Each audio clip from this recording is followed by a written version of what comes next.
No Saber Direito desta semana, o professor Ângelo Prata de Carvalho ensina direito empresarial. Da teoria geral, passando pela interpretação e integração dos contratos, com abordagem também sobre esse tipo de documento na troca e na colaboração. O professor conclui o curso com os contratos de locação comercial.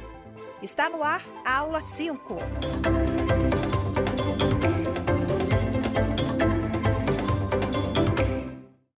Olá a todas, olá a todos. Bem-vindos ao programa Saber Direito da TV Justiça.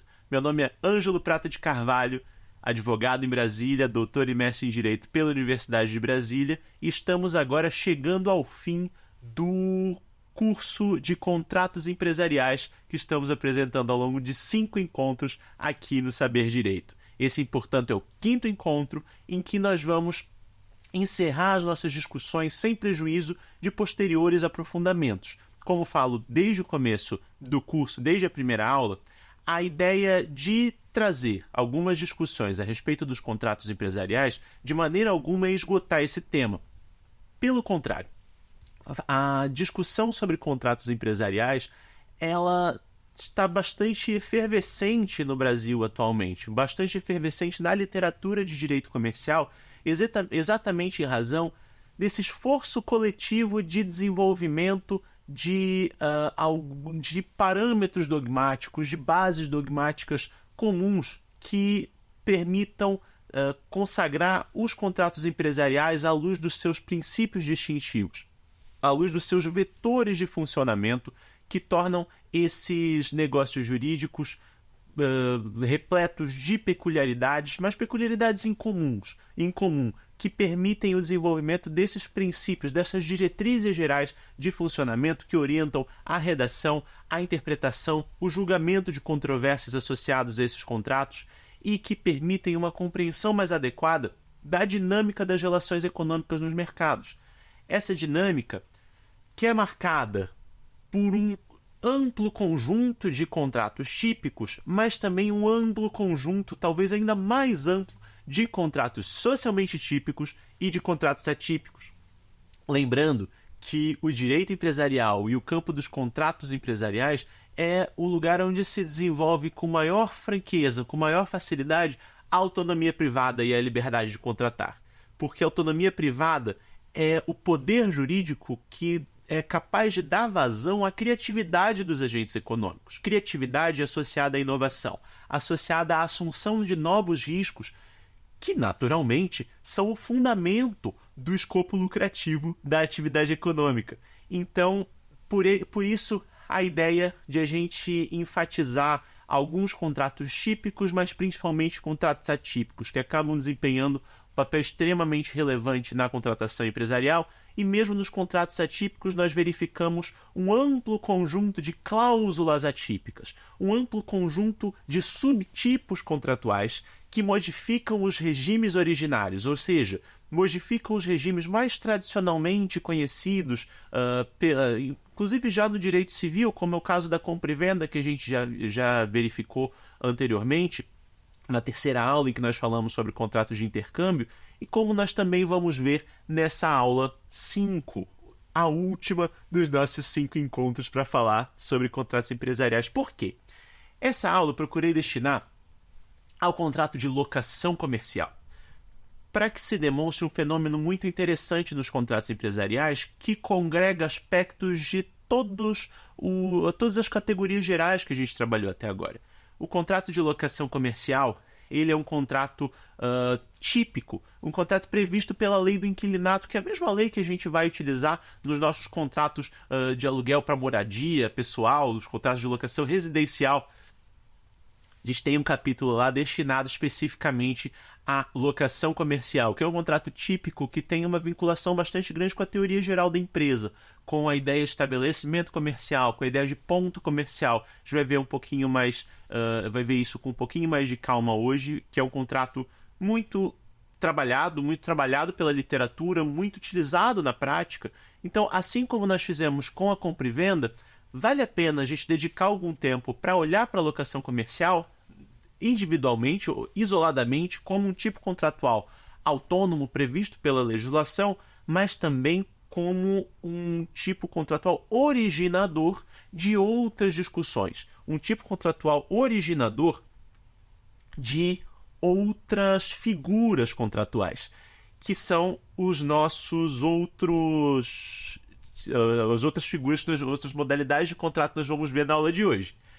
Então, começamos pela locação comercial, com especial ênfase às discussões sobre renovação de locação, que são as principais discussões que nós temos, principalmente a partir da leitura da lei do inquilinato. Segundo lugar, vamos falar sobre os contratos de shopping center, que nada mais são do que a aplicação do contrato de locação a um tipo específico de empreendimento, que tem uma relevância social e econômica bastante grande e tem características próprias que dizem respeito a muitas situações que são presentes nos contratos de colaboração. A gente vai falar um pouquinho sobre isso. E, por fim, vamos falar sobre o famoso contrato de Build to Suit. Ele é um contrato muito utilizado em negócios imobiliários, um contrato associado ao ramo dos chamados contratos de construção, que só esses contratos já dariam um curso inteiro só sobre isso, porque é um ramo que vem sendo muito discutido hoje, inclusive vem sendo muito trabalhado no campo da teoria dos contratos atípicos como um conjunto de contratos socialmente típicos que até orbitam em torno do contrato de empreitada, previsto pelo Código Civil, mas que não se confundem com o contrato de empreitada. Pelo contrário, são regimes de assunção de riscos, regimes de responsabilidade, regimes contratuais diferentes que procuram se distanciar desse contrato mais tradicional, típico, previsto pela legislação. Pois bem, se nós vimos que o contrato de compra e venda é aquele que tem por causa a alienação onerosa de um determinado bem, lembrando que causa é a função econômica do contrato, ou seja, a operação econômica que é conformada pela caracterização jurídica daquela operação, sendo o contrato veste jurídica de operação econômica. Ou seja, uma vez que eu preencho em concreto aquelas características da operação econômica tipificada na lei, eu atraio incidência da legislação. Atraindo a incidência da legislação, portanto, se eu desenvolvo uma atividade que tem as características de compra e venda, incidem as normas da compra e venda. Também posso fazer essa observação com relação ao contrato de locação, que é um contrato típico, assim como outros que a gente viu, o caso da franquia, por exemplo. O contrato de locação não tem por objeto a alienação de um bem. O contrato de locação tem por objeto a cessão temporária do direito de uso daquele bem. Eu não transfiro propriedade com o contrato de locação. O contrato de locação serve para que eu tenha acesso a um bem sem que eu precise adquiri-lo, ou diante de um determinado cenário em que eu não seja capaz de adquiri-lo por falta de capital mesmo, eu não tenho como investir em determinado bem, ou não é interessante que eu invista em determinado bem, então eu celebro um contrato de locação. Eu remunero alguém periodicamente, seja semanalmente, diariamente. Vamos lembrar, todo mundo que já alugou um carro provavelmente pagou por dia. Então, se você vai numa locadora convencional de carro, você é um contrato de locação, você paga por diária. Você aluga por temporada, muitas vezes você aluga em diária, como você faz nas plataformas digitais. Mas uma locação residencial você geralmente paga por mês. Algumas locações comerciais você paga por semestre, você paga anualmente, enfim. Você você paga parcelas periódicas como contraprestação ao direito de uso, geralmente exclusivo, do imóvel alheio, sem a pretensão de adquirir a propriedade. Vamos lembrar que a gente já falou no nosso curso sobre algo parecido com locação, quando falamos sobre arrendamento mercantil, o leasing, na nossa aula sobre contratos de intercâmbio. O contrato de leasing é, por diversos autores, apontado como um contrato misto entre o contrato de locação e o contrato de compra e venda. Ou seja, eu tenho um período em que eu estou arrendando o bem, como se equivalente a estar alugando o bem, eu pago aluguéis, pago contraprestações periódicas pelo uso daquele bem sem ser ainda proprietário, até que em algum momento me é oferecida, quando encerrado o prazo contratual, me é oferecida uma opção de compra daquele bem. Se eu quiser, eu exerço, se não, eu não exerço. Enfim, se torna de fato um contrato de locação ao longo daquele período, como equivalente ao contrato de locação. Pois bem, o contrato de locação, então, envolve a cessão temporária desse bem. E as razões para eu realizar uma locação comercial em vez de fazer um investimento em um bem por meio de um contrato de compra e venda são vários, inclusive. Quando nós falamos em economia do compartilhamento, já que antes nós falamos que o contrato mais frequente no comércio é o contrato de compra e venda, a gente não pode esquecer que essa realidade vem se alterando em certa medida. Porque quando nós falamos hoje em economia digital, e notadamente em economia do compartilhamento, ou seja, eu busco acesso a determinados bens não por intermédio da propriedade desses bens. Eu não me aproprio desses bens, eu não compro esses bens, eu alugo, eu adquiro o direito de acesso temporariamente a esses bens, geralmente por intermédio de contratos de locação. Enfim, isso a gente pode verificar, inclusive a utilização de contratos de locação como mecanismo de organização da atividade econômica, a locação de determinados bens, inclusive para a utilização em atividade produtiva. O contrato de locação tem uma relevância econômica muito grande. Só que a gente precisa entender qual que é o fundamento normativo do contrato de locação comercial a que a gente se refere aqui. Pois bem, a gente sabe que lá no Código Civil existe uma disciplina para o contrato de locação.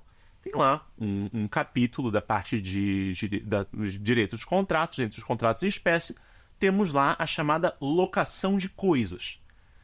A locação de coisas, muito embora ela seja, isso até é engraçado às vezes de falar, porque muito embora a locação de coisas estabeleça um regime geral para a locação, ela acaba se aplicando em situações bastante específicas, mas em razão da existência de lei especial sobre a locação de imóveis urbanos, que é a Lei do Inquilinato, a Lei número 8.245 de 1991. A Lei do Inquilinato, ela, portanto, é lei especial derroga a lei geral, que seria o Código Civil. Então, a Lei do Inquilinato ela vai reger locações de imóveis urbanos, sejam eles residenciais ou não residenciais, como diz a lei, ou como nós vamos falar aqui várias vezes, locações comerciais. As locações de outros imóveis, por exemplo, falando dos imóveis urbanos, qual é a lei aplicável aos imóveis rurais? Nós temos, por exemplo, o Estatuto da Terra, que é a Lei 4.504 de 1964, cria regimes semelhantes à locação, mas que, na verdade, estão associados a um conjunto de normas protetivas do produtor rural, seguindo uma concepção já antiga, na verdade, né, de se tratar a atividade rural, a atividade agrícola, pecuária, a partir de um ponto de vista de proteção de um produtor vulnerável. E um regime que, claro, ainda é relevante hoje para proteger pequenos agricultores, pequenos produtores, mas que acaba dando lugar a outros contratos, outros mecanismos de exploração da terra, no caso, que não necessariamente se vinculam a essas normas protetivas associadas a dois tipos contratuais previstos pelo Estatuto da Terra, que são o arrendamento rural, esse que acaba fazendo às vezes de uma locação para imóveis rurais, e a parceria rural, que tem a ver também com a exploração de imóvel alheio pelo produtor, enfim, em outro regime.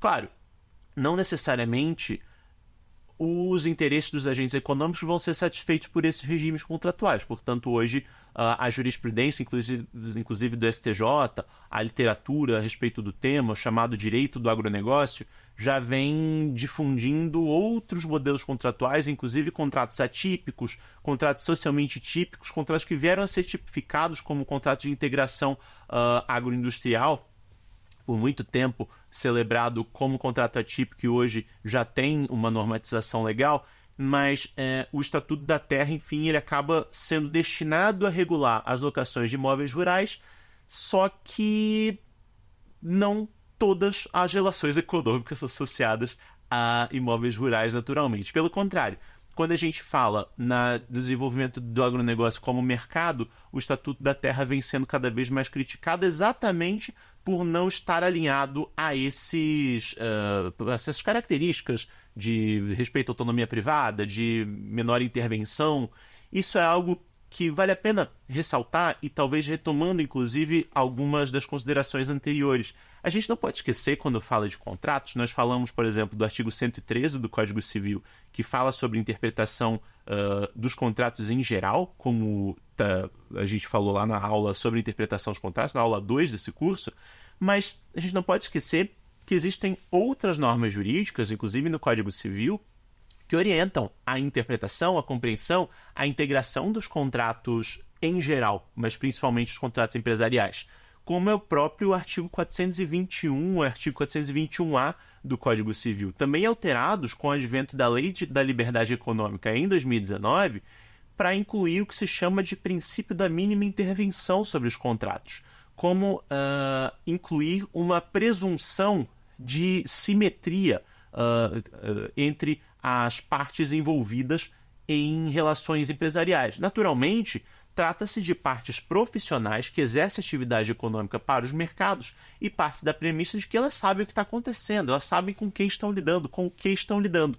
Isso significa que não vai haver em contratos empresariais algum grau de dependência econômica? Não, provavelmente vai haver. Isso significa que nos contratos empresariais não vai ter, portanto, uma parte mais forte que pode tentar explorar mecanismos contratuais oportunisticamente, ou a própria redação do contrato oportunisticamente, de maneira a explorar fraquezas e essas dependências da parte mais ou menos empoderada nessas relações? É claro que isso pode acontecer.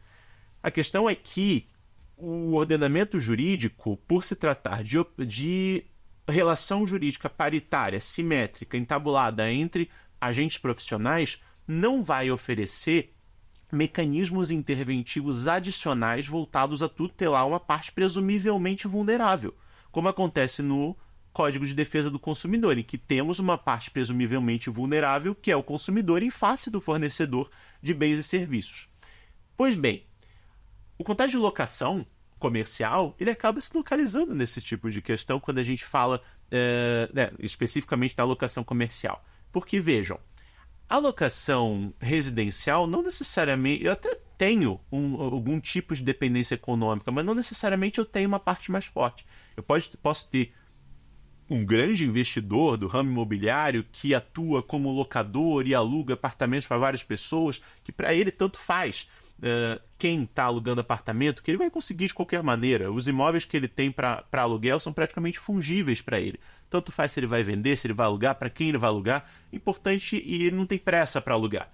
Então, claro, eu posso ter uma parte mais forte nesse sentido que pode impor as suas condições ou simplesmente se recusar a contratar diante de qualquer contraproposta à sua oferta geral ao público dos seus apartamentos para aluguel. No entanto, eu posso ter a minha casa e eu tenho um outro apartamento, uma kitnet, um quarto e sala, que seja, que para ter uma renda extra eu coloco para alugar. Alguém me procura, eu posso inclusive fazer uso de uma corretora, enfim, de um corretor de imóveis, para fazer essa aproximação com um potencial inquilino. Um potencial inquilino me procura e fala: Ângelo, gostaria de alugar seu apartamento. Vamos celebrar um contrato de locação? Vamos. Então a gente celebra um contrato de locação entre duas partes, em posição simétrica, mas é um contrato civil. Não existe relação empresarial. Eu não trabalho com isso, com o aluguel de apartamentos. Eu não trabalho profissionalmente com isso. Eu faço outra coisa, sou advogado. Eu tenho isso como uma forma de receber uma renda extra. Ou seja, eu não atuo profissionalmente como empresário nesse setor imobiliário. É o contrato de locação. Tem dependência econômica em alguma medida nesse contrato? Talvez tenha. Talvez tenha alguma medida, né? Esse é um elemento que vale a pena a gente até retomar a aula sobre contratos de colaboração.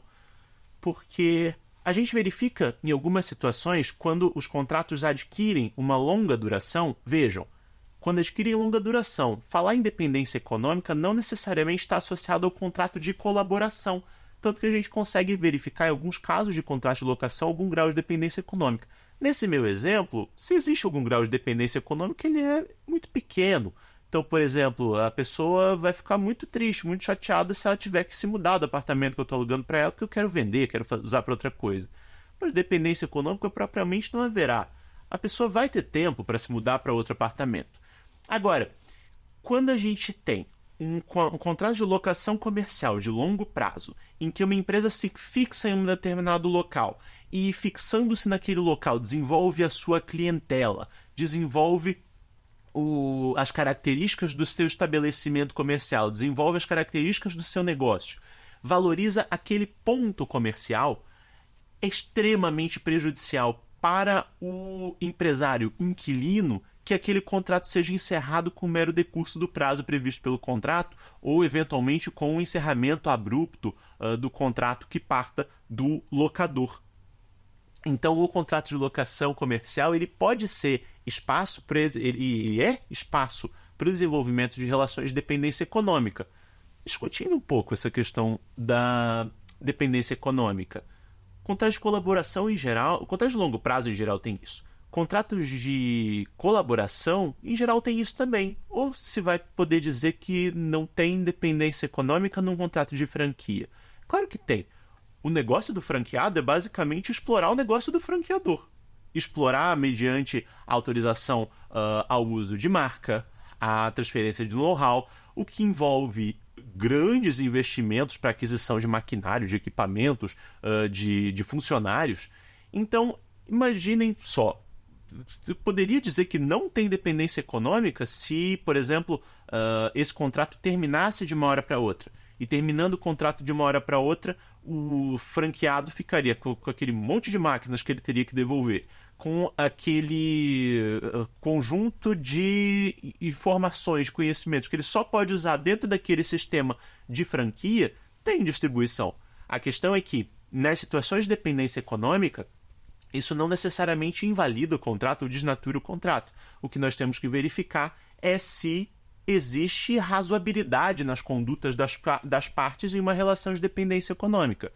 Notadamente, quando nós vamos falar da extinção do contrato. Por isso, se nós formos consultar a literatura, a maior parte das preocupações, seja da literatura, seja da jurisprudência, é com a razoabilidade da ruptura do negócio jurídico, do encerramento do negócio jurídico. Verificar se essa ruptura é razoável ou não tem a ver com a verificação da adequação do exercício de um direito decorrente do contrato. Consequentemente, se eu encerro abruptamente, talvez eu esteja abusando do meu direito. E sabemos, a partir da leitura do artigo 187 do Código Civil, que o abuso de direito também é considerado ato ilícito. Ou seja, eu tenho mecanismos de, a partir da verificação da razoabilidade de determinadas condutas, coibir excessos praticados pelo sujeito na parte dominante de uma relação de dependência econômica. Então, isso serve para diversos contratos, serve para diversos contratos de longo prazo, serve para contratos de franquia, serve para contrato de distribuição, se a gente está falando em cláusulas de exclusividade abusivas, cláusulas de não concorrência eventualmente, quando nós estamos falando, já falamos dos contratos de franquia, no contrato de locação, esse oportunismo excessivo que pode advir da relação de dependência econômica que mantém o inquilino com o locador está em grande medida associada ao chamado direito de renovação compulsória, que alguns autores chamam de direito de inerência do locatário. Então tá bom. Existe um contrato de locação de maneira geral que a gente consegue identificar a partir, inclusive, do Código Civil, que estabelece essa disciplina geral, mas para imóveis urbanos utilizamos a disciplina da Lei do Inquilinato, Lei 8.245 de 1991.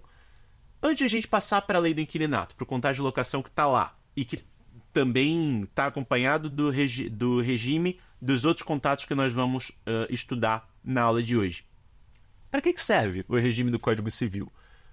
Para bens móveis, para locação de bens móveis. Eu falei agora há pouco da locação de carro, né? Quando eu vou alugar um carro e tudo mais, eu aplico o regime do Código Civil. E também para outros regimes, outros bens imóveis que são excluídos expressamente da Lei do Inquilinato, que é o caso das vagas de garagem, dos apart-hotéis.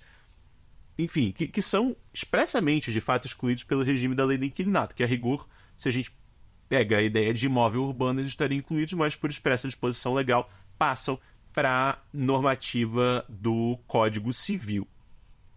Então, a lei do inquilinato, ela é organizada da seguinte maneira, né? Nós temos um conjunto de normas gerais que vão se aplicar a todos os contratos de locação, e depois eu tenho uma parte especial da lei do inquilinato, que fala, em primeiro lugar, da locação residencial e depois da locação não residencial, e ali a partir do artigo 51, e aí a gente vai falar sobre, ou vai chamar também, de vez em quando, em locações comerciais. Lembrando, a lei chama de locação não residencial. Perfeito. A locação para fins residenciais tem finalidades evidentes, mas não é o nosso interesse aqui entrar nas peculiaridades da locação residencial. Mas vale a pena a gente dar uma olhada, então abra a lei do inquilinato e dê uma olhada nessas normas gerais aplicáveis a todos os contratos de locação.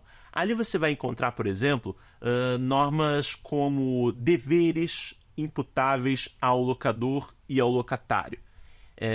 Você vai encontrar normas como, por exemplo, associadas ao encerramento antecipado, à cláusula penal, ou mais bem dizendo, a penalidades incidentes sobre o contrato de locação encerrado antecipadamente. Isso é muito interessante para a gente lembrar daquela questão da tipicidade. Já que eu tenho um contrato típico de locação, eu não preciso ter contratos de locação muito complexos.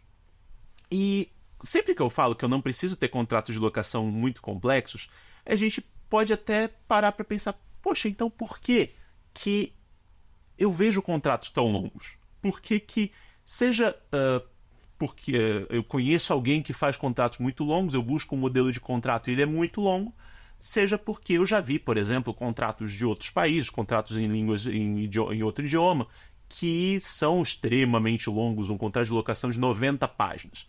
Isso é algo importante para a gente levar em consideração, porque o nosso sistema jurídico, os sistemas jurídicos de tradição romano-germânica, ou de civil law, eles, em geral, lançam mão dessa estratégia de tipificação dos contratos, de estabelecimento de um regime que completa aquilo que nós escrevemos. Então, os contratos eles podem ser mais curtos, já que eles são complementados pelo disposto na lei.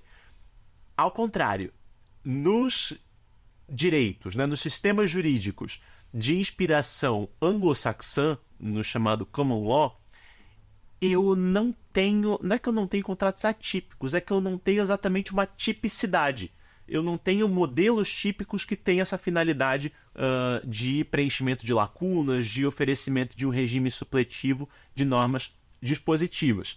Então, cada modelo contratual, cada contrato em concreto precisa ser extremamente longo, porque sabe-se que o juiz vai aplicar rigorosamente aquilo que as partes previram no contrato. Então os contratos precisam ser extremamente completos, o mais completos possíveis, muito embora seja impossível preverem todas as contingências associadas à execução do contrato. No entanto, fato é que são culturas jurídicas distintas. Quando eu falo em contratos longos de 50, 60, 100 páginas, naturalmente eu não me refiro a contratos como o que às vezes a gente vê no Brasil, excessivamente longos para questões muito simples. Você procura na internet um modelo de contrato de locação, aparece um modelo de 20 páginas para uma locação comercial. Não faz sentido. O contrato de locação precisa ter 2, 3 páginas, porque a gente não precisa copiar esse regime geral previsto pela lei do inquilinato. O contrato de locação, ele pode servir, como já falei em alguma aula anterior, ele pode ser utilizado para estampar ali, imprimir ali algumas normas que se entende relevante que sejam levadas ao conhecimento das partes que vão assinar o contrato, das partes contratantes, mas fato é que eu não preciso replicar, não preciso repetir aquele regime contratual previsto em lei, aquela disciplina que vai incidir supletivamente simplesmente pelo preenchimento dos requisitos. Então, vale a pena dar uma olhada nessas normas para que se verifique a amplitude desse regime do contrato de locação. Perfeito. Vamos falar agora especificamente da principal característica distintiva do contrato de locação comercial para o contrato de locação residencial, Porque a gente vai ter características muito parecidas. Eu posso ter um contrato de locação, seja comercial, seja residencial, a tempo determinado ou indeterminado. Lembrando que falar em o mais técnico, na verdade, é falar em contrato a tempo determinado e a tempo indeterminado. Às vezes a gente escuta muita gente falando a prazo determinado ou a prazo indeterminado. Se o contrato é a prazo, significa que ele é a tempo indeterminado. A tempo determinado, perdão. Se o contrato é a tempo indeterminado, evidentemente que ele não tem prazo. Então não faria sentido falar em prazo indeterminado. Todo contrato com prazo é a tempo determinado. Perfeito. Posso ter contratos a tempo determinado ou a tempo indeterminado. O contrato de locação ele é sempre oneroso. E o que, claro, os contratos empresariais também são sempre onerosos. Mas se eu não tenho onerosidade no contrato de locação, eu vou ter outra figura contratual, que é um comodato, talvez. Um empréstimo gratuito de bem fungível, ou seja, um bem substituível, infungível, perdão, um bem insubstituível. Certo, perfeito. Se eu cedo temporariamente um bem e cobro, é locação. Se eu cedo temporariamente um bem e não cobro, eu tenho um comodato, um bem infungível naturalmente. Perfeito. Então, vamos para as características peculiares aos contratos de locação comercial. Lembrando, a locação comercial ela tem a ver com o ponto em que é exercido o comércio. Lembrando lá das lições de teoria geral da empresa, o estabelecimento comercial é aquele conjunto de bens materiais e imateriais utilizados para o exercício da atividade econômica de circulação de bens e serviços para o mercado. O estabelecimento é composto de vários bens, alguns que são fáceis de compreender, por exemplo, bens móveis, bens imóveis, equipamentos, máquinas, contratos, marcas, patentes, além de outros, como o aviamento, que é um que a gente gosta muito de estudar, aquela expectativa de geração de lucro futuro, mas principalmente o que diz respeito aqui à locação comercial, o ponto comercial. O ponto comercial que não necessariamente está associado à propriedade sobre um bem imóvel, porque o ponto comercial diz respeito ao local geográfico onde é exercida, apesar de vários autores defenderem hoje a existência de ponto virtual, né? Mas o ponto virtual, que é o ponto comercial, que é tradicionalmente associado ao local de exercício da atividade econômica que é conhecido que fica conhecido pela clientela como local onde se desenvolve aquela atividade econômica. Eu trabalho em Brasília, moro em Brasília já há bastante tempo, e Brasília as coisas são bastante centralizadas em alguns setores, né? Por exemplo, nós temos uma quadra que é a Rua das Elétricas. Então todos sabem que se forem até a Rua das Elétricas, vão encontrar várias elétricas, várias lojas de materiais elétricos e tudo mais. Temos a Rua das Farmácias, então você tem uma ampla variedade de farmácias com várias especialidades naquela situação. Então nós temos em várias cidades no Brasil inteiro áreas gastronômicas, zonas gastronômicas em que você sabe que você vai encontrar bons restaurantes, ou pelo menos uma variedade maior de restaurantes. Então, por exemplo, nós podemos ter essas áreas em que é interessante manter uma atividade que seja convergente com a finalidade a que se destinam essas áreas. Mais do que isso, eu posso ter um local em que eu exerço atividade econômica simplesmente há muito tempo. Eu tenho uma banca de jornal, todo mundo sabe que se for em uma determinada esquina vai poder ir na minha banca de jornal, na minha padaria, na minha pastelaria, na minha lanchonete. Então, o ponto comercial é importante para mim como empresário, muito embora eu não seja proprietário. E talvez eu não tenha me tornado proprietário por uma infinidade de razões. Porque eu não tinha dinheiro, porque eu não queria, porque não faria sentido para o meu negócio. Enfim, mesmo diante dessa situação, naturalmente que ninguém é obrigado a eventualmente comprar o imóvel onde exerce sua atividade, mas a lei do inquilinato estabelece lá no seu artigo 51 o chamado direito de renovação compulsória. Diz o artigo 51 da lei do inquilinato, nossa lei 8.245 de 1991. Vejam bem, nas locações de imóveis destinados ao comércio, o locatário terá direito à renovação do contrato por igual prazo, desde que cumulativamente. Inciso 1. O contrato a renovar tenha sido celebrado por escrito, meio de prova, e a prazo determinado. Vejam só, o fato de o inciso 1 do artigo 51 da Lei do Inquilinato dizer que o contrato tem que ser celebrado por escrito não significa que a forma é da essência do contrato de locação. Aqui nós estamos falando em requisitos do direito de renovação compulsória, não do contrato de locação. O contrato de locação, mesmo locação comercial, não tem forma prescrita em lei. Então vejam bem, o contrato deve ser celebrado por escrito com prazo determinado. Contrato a prazo com tempo indeterminado, vejam que a própria lei começa a tautologia. Contrato a tempo indeterminado, não faz sentido pensar em renovação compulsória, porque por ser a tempo indeterminado, o encerramento pode se dar a qualquer tempo, desde que se dê aquele tempo de pré-aviso para que o empresário saia do estabelecimento, do local, né, objeto do contrato de locação. Pois bem, o segundo requisito é que o prazo mínimo do contrato a renovar ou a soma dos prazos ininterruptos dos contratos escritos seja de 5 anos. Então, para que eu tenha direito à renovação, ou o meu contrato tem que ter duração de 5 anos, ou pelo menos 5 anos, ou eu posso celebrar vários contratos, enfim, um contrato de 2 anos, depois outro de 2, depois um contrato de 1 ano, cujo somatório, então, chegue aí ao período de 5 anos. E lembrando, o caput diz que o direito à renovação é por igual prazo. Isso é interessante. Lembrando, os requisitos são cumulativos, né? Mas por igual prazo. Significa que eu tenho um contrato de 2 anos, depois outros 2 anos, depois de 1 ano. De forma que eu alcanço os 5 anos e tenho direito à renovação, pelo menos por esse requisito aqui. Significa que eu só vou poder renovar o último contrato? Não. Doutrina e jurisprudência se orientam no sentido de que eu renovo pelo somatório dos contratos, pelo prazo de 5 anos, no caso, nesse exemplo que eu dei agora. Tem um terceiro requisito previsto nos incisos do artigo 51 da Lei do Inquilinato, que é: o locatário deve estar explorando seu comércio no mesmo ramo pelo prazo mínimo e ininterrupto de 3 anos.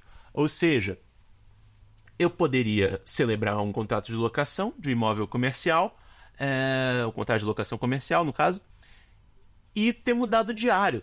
Tinha uma pastelaria, depois virou uma pizzaria, aí não deu certo virar pizzaria, que eu achei que estava dando mais lucro, e voltei a ter uma pizzaria. Eu preciso exercer ininterruptamente por 3 anos a atividade, uma dessas atividades, para que eu tenha o direito à renovação compulsória. Então, eu preciso de 3 requisitos. 1, por escrito e prazo determinado, por o somatório, no caso, o prazo mínimo do contrato a renovar ou a soma dos prazos dos contratos anteriores precisam ser de 5 anos, e eu preciso exercer a mesma atividade por período ininterrupto de 3 anos. Maravilha! Esse direito ele pode ser exercido pelos sucessores, é o que diz o parágrafo 1º. O parágrafo 2º tem a ver com o direito de locação. Diz o seguinte, né? Quando o contrato autorizar que o locatário utilize o imóvel para as atividades de sociedade de que faça parte e que a esta passe a pertencer o fundo de comércio, o direito à renovação poderá ser exercido pelo locatário ou pela sociedade, ou seja, ele ainda expande a capacidade de exercício desse direito. Ele trata da legitimidade para o exercício da renovação compulsória. O parágrafo 3º do 51 vale a pena a gente ver também, que dissolvida uma sociedade comercial que explore o bem, no caso, o imóvel, claro, por morte de um dos sócios, dissolvida a sociedade comercial por morte de um dos sócios, o sócio sobrevivente fica subrogado no direito à renovação. Então, o sócio sobrevivente pode também ser parte legítima na ação renovatória. E, enfim, os próximos dispositivos, né, o parágrafo 4º, parágrafo 5º, ainda estabelecem outros requisitos formais e elementos que qualificam esse mecanismo procedimental de execução, de implementação do direito à renovação compulsória, que é o que a gente chama de ação renovatória do aluguel. Não é ação de revisão do aluguel, é ação renovatória da locação comercial. A ação renovatória, ela precisa ser proposta no prazo decadencial de, no máximo, de 1 ano a 6 meses antes do contrato de locação. E existem algumas características, né? Enfim, por exemplo, o prazo máximo da renovação compulsória do contrato de locação comercial será de 5 anos, ainda que a vigência da avença locatícia supere esse período, que é um outro entendimento que vem de doutrina e jurisprudência da leitura a respeito do direito à renovação compulsória do contrato de locação. Só que vejam, é um pouco problemático a gente pensar em renovação compulsória de aluguel, ou seja, de nós obrigarmos o locador a renovar. Claro, nós entendemos e já falamos sobre os fundamentos jurídicos que justificam a renovação do contrato sob a ótica do locatário, do comerciante que explora sua atividade naquele ponto comercial que precisa ser protegido. Mas isso é uma restrição ao direito de propriedade do locador. O locador, ele se vê forçado a deixar o seu imóvel ainda com o locatário por igual prazo, por mais 5 anos, por exemplo. Então, isso é uma restrição ao direito de propriedade naturalmente. Isso precisa, portanto, ter uma justificativa mais ou menos plausível para que se mantenha uma disposição normativa rígida, justificável diante dos fundamentos associados à proteção do fundo de comércio ou do ponto comercial. Mas fato é que a própria lei do inquilinato estabelece algumas exceções à incidência desse direito à renovação compulsória. Estamos falando do artigo 52, que diz o seguinte: o locador não estará obrigado a renovar o contrato se 1. Por determinação do poder público, tiver que realizar no imóvel obras que importarem na sua radical transformação, ou para fazer modificações de tal natureza que aumente o valor do negócio ou da propriedade. Inciso 2. O imóvel vier a ser utilizado por ele próprio ou para transferência de fundo de comércio existente há mais de um ano, sendo detentor da maioria do capital o locador, seu cônjuge ascendente ou descendente. Ou seja, não é cabível a ação renovatória, caberia como defesa do locador em uma ação renovatória essas duas hipóteses. A primeira hipótese, a necessidade de realização de obras por determinação do poder público, tendo que se comprovar a exigência do poder público, documentalmente, evidentemente. E, em segundo lugar, caso o imóvel venha a ser utilizado pelo próprio locador ou pelos seus parentes, né? Ele próprio, o cônjuge ascendente ou descendente. Só que tem uma sutileza no parágrafo 1º do artigo 52 da Lei do Inquilinato, que diz: na hipótese do inciso 2 do imóvel, que é quando o locador usa para proveito próprio, o imóvel ele não poderá ser destinado ao uso do mesmo ramo do locatário, salvo se a locação também envolvia o fundo de comércio com as instalações e pertences. Então vejam só, existe uma restrição à concorrência no mesmo ramo do locatário anterior, caso o locador queira vir a utilizar aquele imóvel, assim expulsando de lá o locatário. Uma espécie de proteção contra eventual concorrência desleal, quase que como uma cláusula de não restabelecimento, uma cláusula de não concorrência. Essa é um dispositivo muito polêmico, exatamente por causa disso, porque é uma restrição adicional ainda ao direito de propriedade do locador, que já é restrito em razão da inclusão, da existência do direito de renovação compulsória a ser oposto pelo locatário. Então, vejam como existem várias sutilezas aqui associadas ao direito de renovação.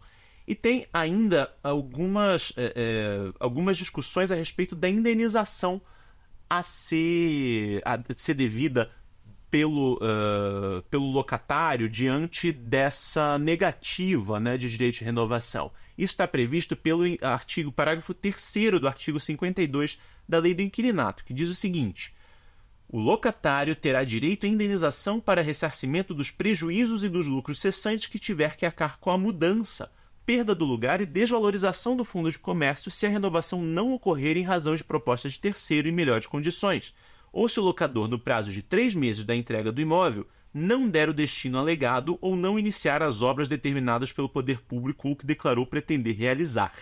Então vejam que o parágrafo 3º coloca ainda um último recurso para o locatário que vê ameaçada a sua tentativa de renovação compulsória do aluguel, a renovação compulsória do contrato de locação comercial. Então, claro, o direito a essa indenização decorre do direito à renovação. Isso o próprio STJ já reconheceu algumas vezes, porque se verifica então que a lei pretende penalizar o locador diante da chamada retomada insincera do imóvel. Ou seja, a retomada com abuso de direito, a que nos referimos agora há pouco. Nós temos uma relação de dependência econômica que é protegida pelo direito à renovação do aluguel. Esse direito pode ser frustrado pela incidência de duas exceções, que são essas do artigo 52 da Lei do Inquilinato, nos dois incisos. Caso essas hipóteses excepcionais sejam deturpadas, existe uma possibilidade de indenização agravada por uma série de questões, prejuízos e lucros cessantes que tiver que arcar com mudança, perda do lugar e desvalorização do fundo do comércio. Algo que, ou seja, do estabelecimento comercial, do ponto comercial, em razão da alteração da perda do ponto comercial. Ainda que isso seja algo muito difícil de calcular, algo muito discutido na literatura contábil e tudo mais. O cálculo, a contabilização desses ativos intangíveis associados ao fundo de comércio, algo que se chama muitas vezes de goodwill, local goodwill, objective goodwill, né, na doutrina contábil. Então, vejam como a locação comercial, muito embora seja um contrato amplamente conhecido, um contrato típico, com um regime bastante completo, ele não se afasta das discussões mais teóricas que a gente tem, inclusive, sobre contratos empresariais. Um contrato que está intimamente relacionado ao escopo lucrativo, à atuação em mercados, e que, não obstante, atrai algumas proteções jurídicas ao empresário, que ninguém está dizendo que é vulnerável, mas que tem alguns bens jurídicos dignos de proteção pelo direito positivo, inclusive por intermédio de normas cogentes. E isso é algo que a gente precisa levar em consideração, notadamente quando a gente fala sobre outros subtipos contratuais que advêm do contrato de locação comercial. E aí a gente começa a falar sobre o contrato de shopping center, sobre o contrato de build to suit. Vamos começar falando do contrato de shopping center, que ele se aproxima mais do contrato padrão de locação. Claro, na medida em que surgem modelos de negócio em torno de shopping centers, ou seja, de grandes centros comerciais que vão ser explorados no intuito de centralizar da unidade arquitetônica a intenção, a intenção dos consumidores de consumir propriamente, de ir a uma loja que é, na verdade, um conjunto de lojas, que pode dar vazão a uma série de demandas de consumo. Eu passo a explorar essas atividades econômicas de maneira conjunta. E como que funciona um shopping center, basicamente? Eu tenho um destino único, que é composto de várias lojas. O sujeito constrói um shopping center, constrói alguns espaços comerciais, constrói esses espaços com capacidades distintas, com tamanhos distintos, com a possibilidade de dar vazão a negócios distintos. Eu tenho uma loja pequena que é destinada a uma boutique de roupas com um estoque relativamente pequeno. Eu tenho uma loja imensa que é destinada a dar lugar a uma grande loja de departamentos, que inclusive pode ser um grande fator de atração de clientes àquele shopping center. Eu tenho, por exemplo, uma praça de alimentação, um lugar destinado a restaurantes ou a lanchonetes, em modelo maior ou menor. Tenho espaços para quiosques, eu tenho vários espaços que podem ser alugados a terceiros. Ou seja, eu tenho contratos de locação convencionais, de locação comercial, enfim, e eu tenho contratos de locação em shopping center. Os contratos de locação em shopping center não deixam naturalmente de ser contratos de locação, mas são contratos que se unem a outras finalidades, a outras atividades econômicas, a outras operações econômicas que naturalmente servem para atrair, incrementar a atratividade dos contratos de locação que vão atrair os lojistas, a partir da capacidade de atração de consumidores que tem o shopping center. Então, quando a gente fala na composição do hall, né, dessa carta de serviços, de lojas que oferecem um determinado shopping center, eu tenho, por exemplo, mecanismos de aumentar a atratividade para lojistas que querem se instalar ali. Como, por exemplo, eu vou ter uma determinada loja âncora, ou seja, uma loja imensa, uma loja que vai atrair muita gente, que vai querer conhecer, um restaurante muito famoso que vai atrair um determinado tipo de público para o meu estabelecimento, para o meu shopping center e, consequentemente, possivelmente para a sua loja. Isso afeta a forma como você precifica um contrato de locação. Você, por exemplo, associa o faturamento da loja à contraprestação devida ao shopping center.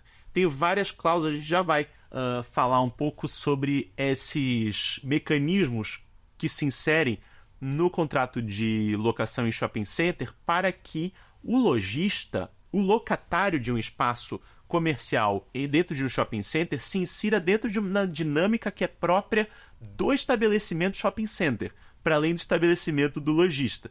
Então, por exemplo, o lojista ele acaba tendo que se inserir em campanhas publicitárias. Por exemplo, o shopping cria uma campanha de final de ano dizendo que a cada R$800 em compras o consumidor vai poder ganhar um panetone. Então, ele pode ir em várias lojas, pegar recibos diferentes, chegar para a administração do shopping e dizer: tá aqui R$800 em compras, quero meu panetone agora.